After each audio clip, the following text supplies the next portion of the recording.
అవకాశాలు ఒకవేళ మరి ఇట్లాంటి పర్సన్స్ ఏదైనా ఇప్పుడు ముద్దు పెట్టుకున్నప్పుడు కానీ పార్ట్నర్ని మరి అటు నుంచి కూడా వైరస్ సోకే అవకాశం ఉంటుందండి.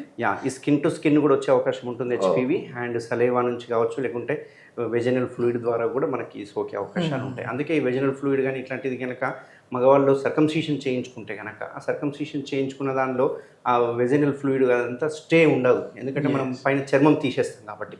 అయితే చాలామంది ఏంటంటే సర్కంసిషన్ చేయించుకుని చాలామంది భయపడుతున్నారు, ఎందుకంటే ఇది ముస్లిమ్సే చేయించుకుంటారు, హిందూస్ చేయించుకోకూడదని అపోహలు చాలా ఉన్నాయి.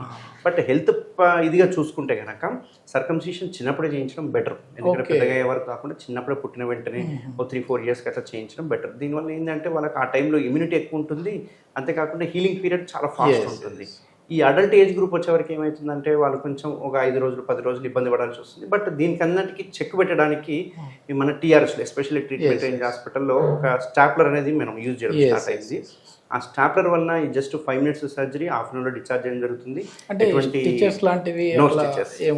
నో స్టిచెస్ అండ్ స్టే చేయాల్సిన అవసరం లేదు, అనస్థీషియా అవసరం లేదు, అండ్ ఇమ్మీడియట్గా వర్క్కి వెళ్ళిపోవచ్చు. ఎటువంటి బెడ్ రెస్ట్ అవసరం లేదు, పథ్యం అవసరం లేదు.